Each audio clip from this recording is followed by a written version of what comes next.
Hello, everyone. My name is Chaim Rand. I'm a machine learning algorithm developer at Mobileye, and I'm delighted to be here with you today to talk about optimizing cloud ML. I've been working as a developer for nearly 20 years, in computer vision and machine learning for about 10 years, and at Mobileye for about the past 5. My area of specialization is cloud-based machine learning. What that means is that I take machine learning training projects and adopt them to run in the cloud in the most efficient and affordable manner possible so that my team doesn't run out of all their money. Over the past few years, I have started sharing some of what I have learned on Medium. You are warmly invited to visit my blog page using this QR code.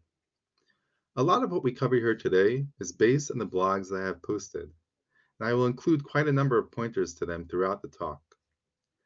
There's one very important thing that I need to tell you about me before we dive in. For better or worse, I am not an AWS employee.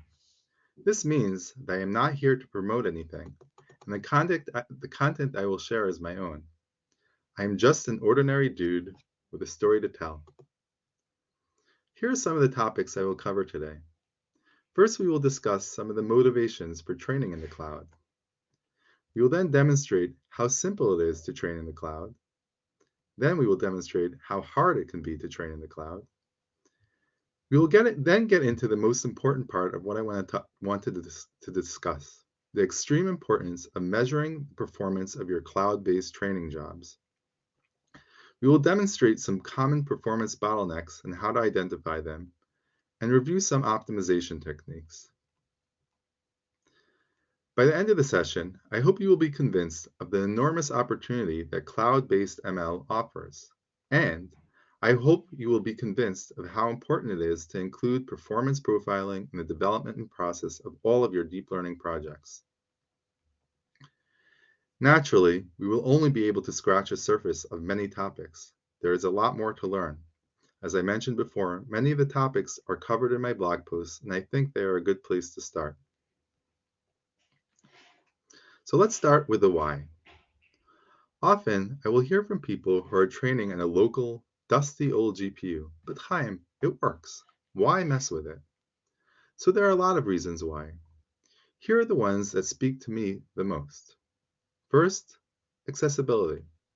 Working in the cloud gives you access to a wide variety of fully maintained instance types and a wide variety of pre-built training environments. This allows you to choose a setup that best suits your needs. In the cloud, you can use the latest GPUs with the latest driver versions and the latest training frameworks available.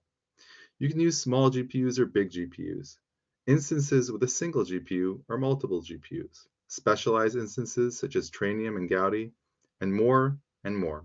And the best part is that you don't have to break your head with all the driver installations, environment setup, version alignment, system maintenance, and so on. This can save years of your life. Next is scalability. When you work in a local environment, your development is limited by the number of GPUs you have. If you have one GPU, you can only run one experiment. In the cloud, you can scale up to as many instances as you want. You can run many training experiments in parallel, and you can scale up each individual experiment by running them on multiple instances. This will allow you to shave months off of your overall project development time. The motivating factor behind your desire to migrate to the cloud may come from other infrastructure or development needs. For example, for one of your projects, the motivation to train in the cloud may result from the need to train on datasets that are so large that they cannot be stored in your local storage infrastructure. You may need to store them in Amazon S3, AWS's object storage service. And once the data is moved to the cloud, it only makes sense that the training would move along with the data. For the project I just described, the motivating factor was data storage, but it could also be data preparation, model deployment, compliance with certain security protocols, or some other cloud offering. So now that you are convinced that you should train in the cloud, let's walk through the steps that are required to do this. In this post, I break the migration into 6 steps, but for you folks and today only, I've gone ahead and consolidated them down to just 3. Choosing an appropriate cloud service and cloud-based training environment, adapting your training script to run in the cloud, and analyzing how well you're utilizing the resources you are paying for and optimizing accordingly. In the next slides, we will demonstrate the first 2 steps. We will come back to the performance analysis and optimization a bit later. The first decision we need to make is about the cloud service and training environment. There are literally dozens of different ways that I can think of for training in the cloud. These differ based on a number of factors. First, the level of management they offer. Managed services, such as Amazon SageMaker, will pretty much do everything for you. They will spin up the training device, build the environment, run your training script, and then automatically terminate the instance so that you only pay for what you need. In an unmanaged solution, you may have more freedom to tailor the solution to your specific needs, but you will have to do a lot more things on your own. There are services that allow you to create a persistent machine and services that support running a machine for only the time that you need it. You will need to choose from hundreds of available instance types. For machine learning, this will likely be an instance that is compute optimized, such as one with a dedicated training accelerator, such as a GPU. Based on the training environment of your heart's desire, whether it be TensorFlow, PyTorch, or something else, you will need to choose from the many pre-configured training images that are offered. If none of them fit your needs, you can also define your own custom image. And you will need to choose between a fixed, predefined machine learning algorithm or use your own algorithm. We're going to go ahead and demonstrate how to start up a training job using Amazon's managed training service, Amazon SageMaker. You can read more about the goodness of SageMaker online, but let's just say that SageMaker is a managed training service on steroids. Not only does SageMaker manage your training job from start to finish, but it also includes all kinds of auxiliary services and features that assist in all stages of a deep learning project, including ground truth creation, training data preparation, hyperparameter optimization, model parallelization, model deployment, model debugging, SageMaker Studio for managing and monitoring experiments, and SageMaker pipelines for putting it all together. It has many features that you need for DL development and many features that you didn't even know that you needed. One of the best parts about it is how easy it is to use. This code snippet demonstrates how to start up a training job in the cloud. The entry point parameter points to the training script that will be executed in the cloud, in this case, train.py. The role points to a predefined AWS IAM role that you will need to create ahead of time. The pry version and framework version specify the environment we want to train in. The instance count and instance type determine that we want a single G5 instance with an NVIDIA A10 GPU. When we call fit on the last line, SageMaker will start up the requested instances, download a predefined image with a requested environment,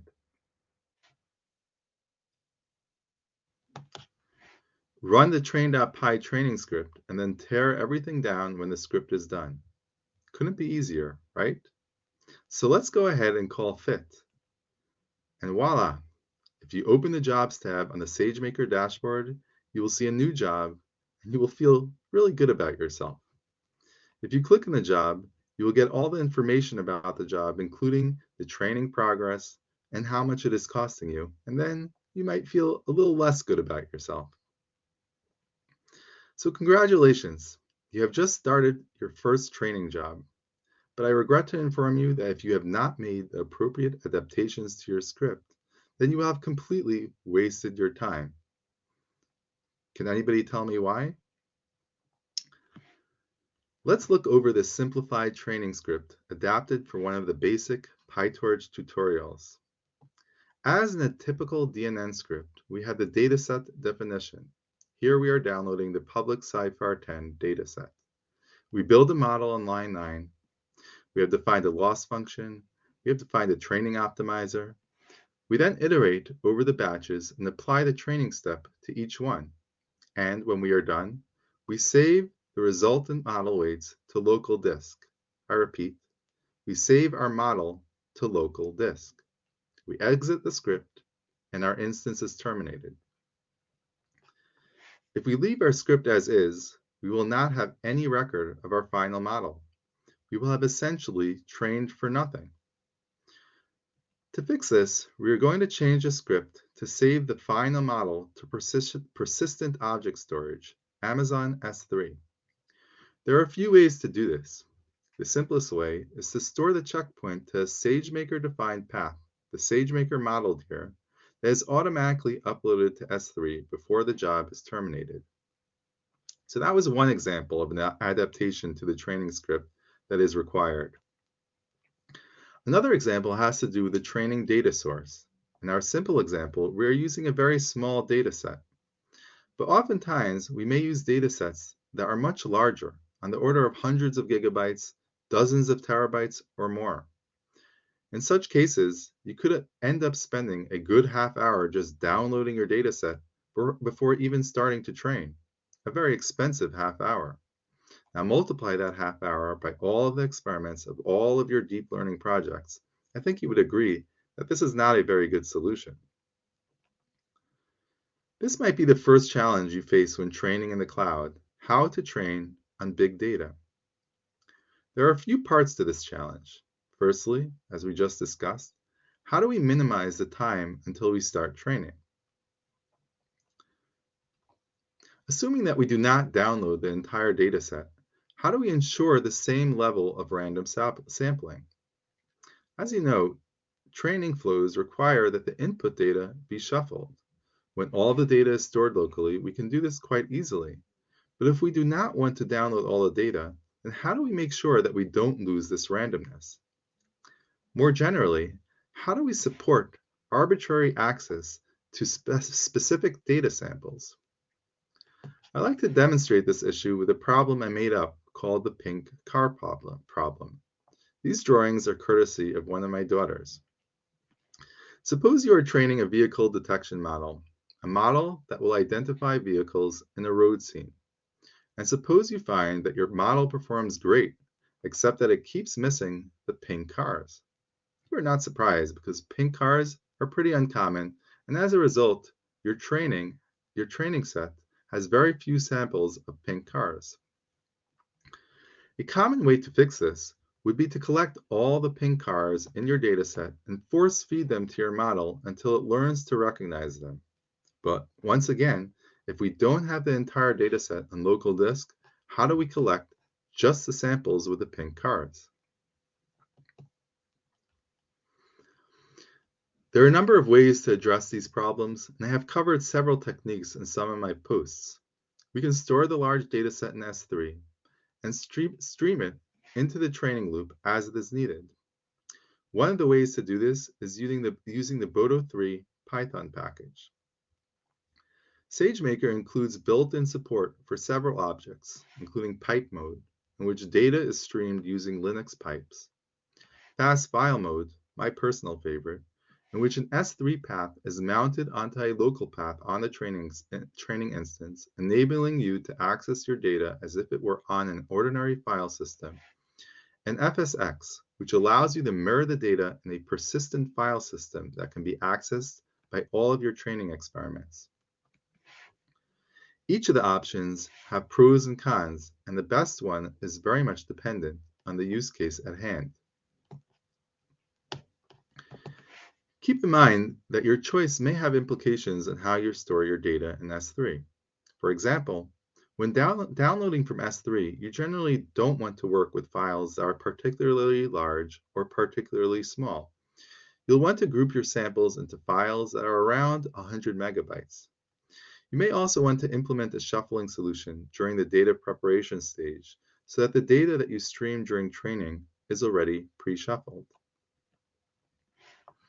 We have already discussed two adaptations to the training script, saving the model weights to S3 and adjusting the data loading in the case of a large dataset. Additional changes are loading model weights from S3 in case we want to resume from an existing checkpoint, capturing metrics during training to persistent storage, saving profiling statistics to persistent storage, setting up multi-instance training. This may be different than in a local environment with fixed IP addresses or host names. Coordinating between multiple hyperparameter tuning experiments in the cloud, and more. Each one of these may require adjustments when moving from local training on a dedicated GPU to cloud-based training. So far we have covered the first two steps to migrating your ML project to the cloud. We have demonstrated how easy it is to start up a SageMaker training job in the cloud, and we have demonstrated some of the changes that we need to make to our training script. And we have also gotten a small taste of some of the challenges you might face. We still need to discuss the third step, performance analysis and optimization. But just the first two steps are sufficient to run a legitimate, albeit perhaps suboptimal, training job in the cloud. So let's discuss some tips for getting started. The first is to just jump into the cold water. Start small and make adjustments as you learn. You will not be able to anticipate the challenges until you get started. Trust me, the only way to get started is to just do it. SageMaker offers several tools to ease its adoption. One of them is SageMaker Notebook instances. The notebooks include dedicated tutorials that you can run in the cloud that provide detailed step-by-step demonstrations for starting different types of jobs. They are a great way to get an initial feel, but please keep in mind that these notebooks run on Amazon EC2 instances that are separate from the training instance. So don't make the mistake of running them on a heavy GPU instance. Use a simple CPU instance. And importantly, remember to terminate them when you are done. Some of us have learned this the hard way. Take advantage of free tier programs. Be sure to take advantage of your support networks. And importantly, be prepared to adjust some of your development habits and development flows as I discuss in this blog post. So, what have we learned so far? We have discussed some of the advantages of training in the cloud. We have demonstrated how easy it is to train in the cloud. When we have gotten a small taste of the potential challenges of adapting your training to run in the cloud. Now, let's move on to perhaps one of the biggest challenges of cloud-based ML, managing cost. So, for those of you who didn't laugh, I will explain. Amazon EC2 is an unmanaged service for working with compute instances. In particular, because it is unmanaged, you need to shut it down explicitly when you're done using it, or else you will get a very unpleasant surprise when you get your bill at the end of the month. Now, I have to tell you that this image really speaks to me. I'm not going to tell you why, but let's just say that I am not a gambler and I don't do drugs. This tweet drives home one of the most important challenges of cloud-based AI development, cost management. Managing cost is much more difficult than when you train locally and your training expenses is mostly comprised of the fixed costs of periodically buying GPUs. When you train in the cloud, your expenses will comprise of mostly variable costs, which if not managed properly, can easily get out of hand. In my view, the responsibility for managing costs must be shared by both management and us developers. Management must keep track of how the cloud services are being used and institute some form of governance. Developers have a responsibility to increase efficiency and reduce waste. How, you might ask? Here are some examples. First, by making sure to build and debug models in their local environment to the extent possible before uploading them to the cloud for training. Imagine the frustration of starting up an expensive training job only to learn that you had an indentation error in your training script. By comparing the cost of training in different instances and choosing the best one. By maximizing resource utilization. By stopping failing experiments as early as possible as opposed to letting them run to completion. And by optimizing experimentation using modern hyperparameter tuning methods. An added bonus is that some of these steps will also make your training run much faster. In order to optimize cost performance, we need to be able to measure it. So how do we measure cost performance? One of the key metrics we use for managing cost is samples per dollar. If you remember nothing else from this presentation, remember this simple equation. Samples per dollar measures how many samples we are able to train on for each dollar spent. This is simply the total number of samples that enter the training loop each second, divided by the cost of the instance per second. The training samples per second can be easily calculated in our training script, and the cost of the instance is available online. What's our goal? To reduce the cost of training by maximizing this metric, maximizing the number of samples per dollar. The main way we will do this is through performance analysis and optimization. But before we get into that, let's start with some simple examples of easier ways of increasing the samples per dollar metric. Our first example pertains to the choice of training instance. Choose an instance that maximizes the samples per dollar. A trivial example, don't pay for an 8 GPU instance type if you only use 1 GPU. You might be tempted to train on a P4 instance so that you can take advantage of the powerful 8A100 GPU. But keep in mind that the P4 instance family only includes 8 GPU instances. If you're only using a single GPU running on a P4, that would be a very big no-no. Generally speaking, but not always, newer instance types will be more cost performant than old ones.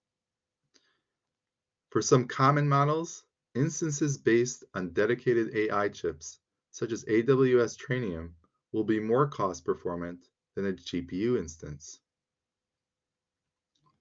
So for example, if you compare a G5 instance type based on an A100 GPU from the NVIDIA Ampere family against a P3 instance type based on the older V100 Volta family, based on the V100 from the older Volta family, more often than not, the G5 will result in better price performance.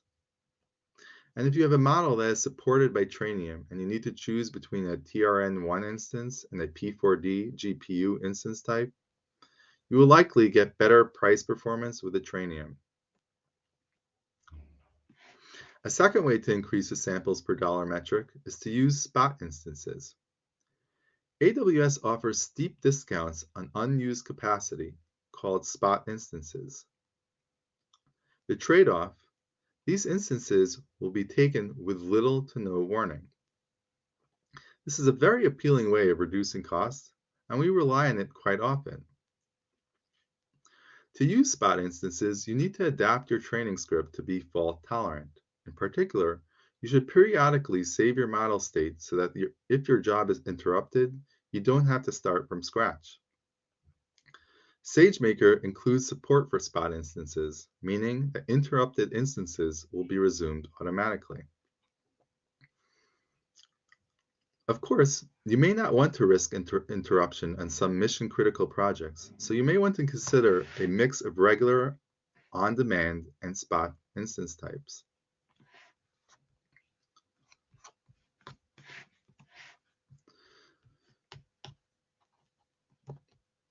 It is worth mentioning that over the past 2 years or so, attaining spot GPU instances has been more challenging due to the global GPU shortage. And knowing how to get a hold of spot instances has become a bit of a fine art. Those of you who have kids, and some of you who are themselves still kids, may be familiar with the book Where's Spot? What you probably did not know is that what this book is actually about is a challenge of finding spot instances in the age of a global chip shortage. So we have seen two easy examples for increasing cost performance: changing the instance type and using spot capacity. The primary way to reduce the samples per dollar metric, and the topic of the rest of my talk, is analyzing and optimizing performance. This is also the final of the 3 steps we introduced earlier for migrating to the cloud. To facilitate our discussion, let's briefly review what happens in a typical cloud-based training step. First, raw data is streamed from storage to CPU. Next, the CPU preprocesses the data and feeds it into the GPU. Then the GPU performs a forward and backward pass and calculates the local gradients. In the case of data distribution, the gradients are shared with the other GPU processes and applied to the model weights.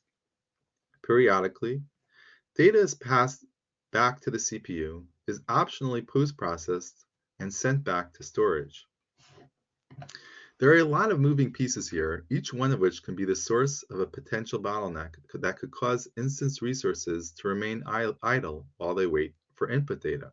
For example, the data streaming from storage may be too slow. The data preprocessing may be too heavy and choke the CPU. The host-to-device payload may be too large, or the gradient sharing in stage 5 may be too slow. Each of these could cause your expensive GPUs to be underutilized. Each possibility represents an opportunity to increase the cost performance, i.e., the samples per dollar. So how do we increase the samples per dollar? Through the holy trinity of cloud ML, optimization: profile, optimize, repeat. First, we profile our training to identify bottlenecks in the pipeline and underutilized resources. Then we optimize. We address the existing bottlenecks and increase resource utilization, thus increasing the samples per dollar. And we repeat this until we are satisfied with the training throughput and resource utilization. In the next few slides, we will go into more details on profiling and optimizing. So how do we profile? There are many tools and techniques for profiling performance. Here we will describe 2. The high-level system metrics captured by Amazon CloudWatch and the TensorBoard Profiler. Both of these are basic tools, and both, or equivalent alternatives, must be in the toolkit of every deep learning training developer. Let's start with the system metrics. These include high-level details of how the instance resources are being utilized as a function of time. In SageMaker, these appear on the same training job dashboard we saw earlier. They include utilization metrics for the CPU, CPU memory, GPU memory, and more. We use these to get a first sense of the system utilization and potential for improvement. For example, here we have blown up the GPU memory statistic, and we are able to see that we are using less than 20% of the GPU memory capacity. This means that we may be able to increase cost performance by increasing the training batch size. Here we show a graph of the GPU utilization. Let me give you a moment to see if you can figure out what the problem is here. Generally speaking, we should not be content with less than 90% utilization. Here we are far below that. This indicates that there may be a severe bottleneck somewhere in our training pipeline, causing severe underutilization of the GPU. However, the limitation of this tool is that it does not give us any indication as to where this bottleneck might be. So now that you guys are experts at analyzing the system metrics, let's move on to the all-important TensorBoard Profiler. The TensorBoard Profiler is a far more powerful tool that gives us much greater insight into what is going on under the hood enabling us to identify all kinds of bottlenecks. The profiling report includes a high-level summary shown in the image in the left that includes general statistics regarding the step time performance, as well as some recommendations for optimizations. But the most useful and important report is a trace viewer shown in the image on the bottom. It is easy to be intimidated by this kind of a chart. Don't be. We will go over a few examples and show how even a non-expert can glean meaningful insights from this report. But first, let's show how to enable profiling in our simple training script. All you need to do is wrap the training step with a profiler object, as shown here, and add this one line, prof.step. Let's get to the examples. This is a trace view for a case in which the system metrics reported extremely low GPU utilization. Don't be intimidated, I will explain. In this trace, we have captured a timeline of 5 color-coded training steps. I want to draw your attention to the row of the TensorFlow ops.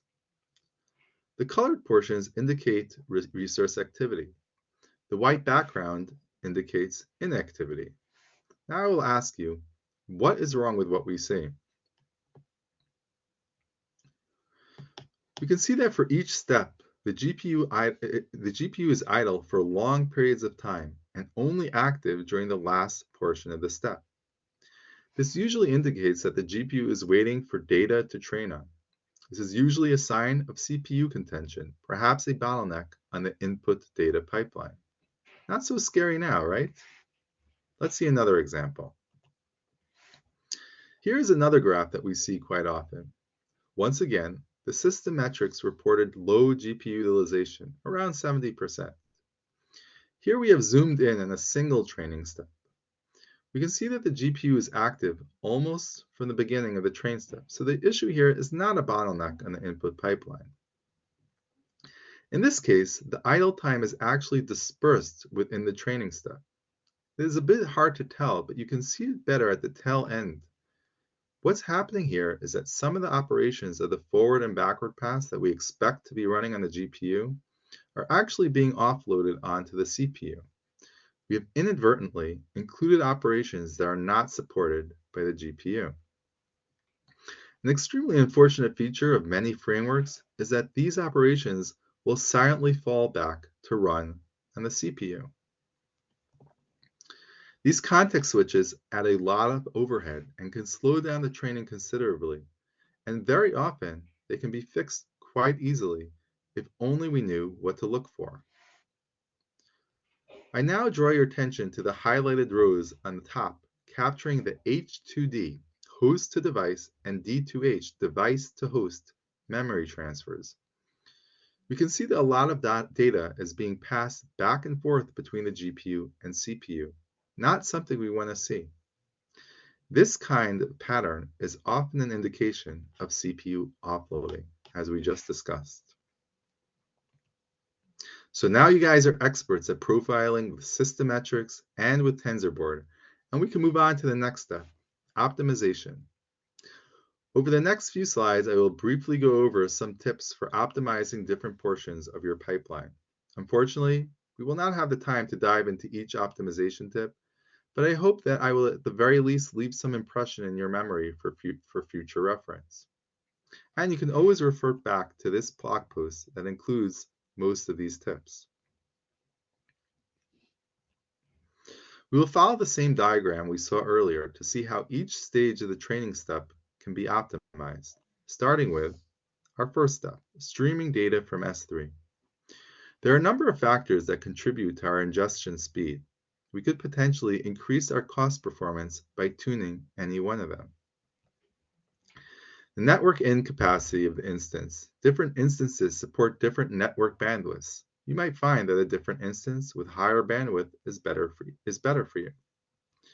The choice of data format, such as whether it is a sequential or columnar format, can have an impact. The size of the file objects can also have an impact on download speed. The way in which we interface to S3. the file access patterns, for example, or if we are sampling only a little bit of data from each file, then we are certainly running slower than we could be.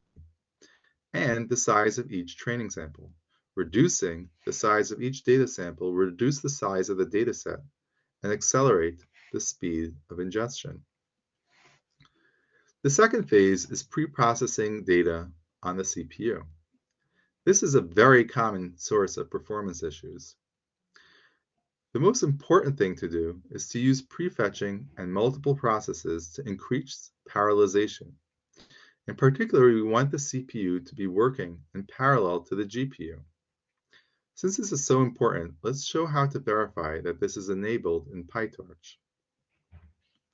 Returning to our training script from earlier, we see that the number of workers of the data loader is set to 2. This enables multi-process data loading and also enables prefetching of data samples.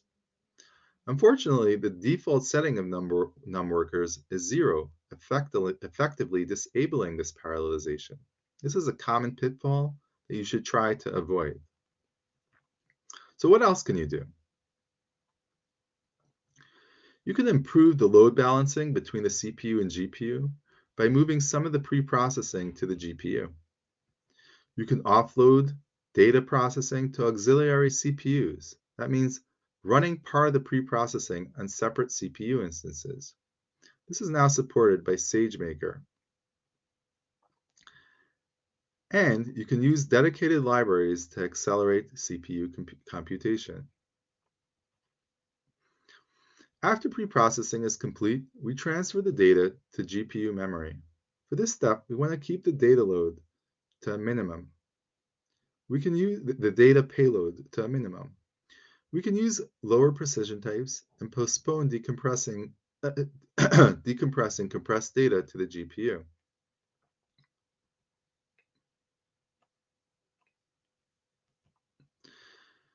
In stage 4, we perform the forward and backward pass on the GPU. First, we want to maximize the memory utilization. This is usually done by increasing the batch size, but we should note that this is not always automatic. Note that even if the GPU is fully utilized, there are things we can do to boost performance. We can optimize memory utilization by using lower bit precision or by applying activation checkpointing. We can optimize compute by making sure that the ops are running on the CPU, as we saw before, fusing operations, creating custom kernels, or optimizing the training code for our specific accelerator. For example, optimizing our code to use GPU tensor cores. We have covered the first 4 steps. Let's cover one last one, gradient sharing, and leave the rest for homework. Now might be a good time to point out that a good practice is to first optimize the performance on a single GPU and only then optimize for multi-GPU training. In data distributed training, we basically increase the global training batch size and divide it between multiple GPUs. Generally, this is done in order to increase the overall speed of training. In most cases, it will actually decrease our overall cost performance. The way it works, each GPU maintains an identical replica of the model. Each GPU trains in a different local training batch, and identicality is maintained by sharing the gradients between the GPUs. So how can we optimize distributed training? First, prefer single instance multi-GPU instances. A single instance with multi-GPUs over multiple instances. Be sure to use Amazon EFA to speed up inter-node communication. Gradient sharing should be chunked and run in parallel to the backward pass. This happens by default in most modern-day solutions. You should consider compressing shared gradients to reduce the network traffic. And you can also optimize the gradient sharing algorithm, for example, by considering SageMaker SDDP versus the standard ring all reduce algorithm. So what have we learned? We have discussed some of the advantages of training in the cloud. We have demonstrated how easy it is to train in the cloud. We have discussed the potential challenges you might face when adapting your training to run in the cloud. We have highlighted the big challenge of cost management. We have proposed a sample per dollar metric for measuring cost per performance. We have emphasized the importance of analyzing and optimizing.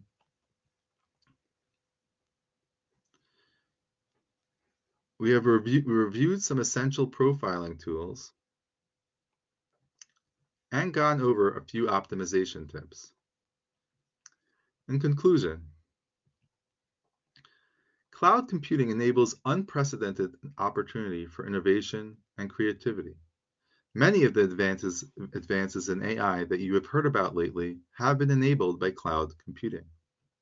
At the same time, cloud computing introduces many exciting new challenges, the biggest one of them being cost management. We have only just scratched the surface. There are many more topics related to training in the cloud, such as debugging your training in the cloud environment, monitoring training in the cloud environment, training large models in the cloud, reducing the carbon footprint of training in the cloud, increasing fault tolerance, and so on and so on. Once again, here is a link to my blog page. And with that, I thank you for your participation and invite you to be in touch.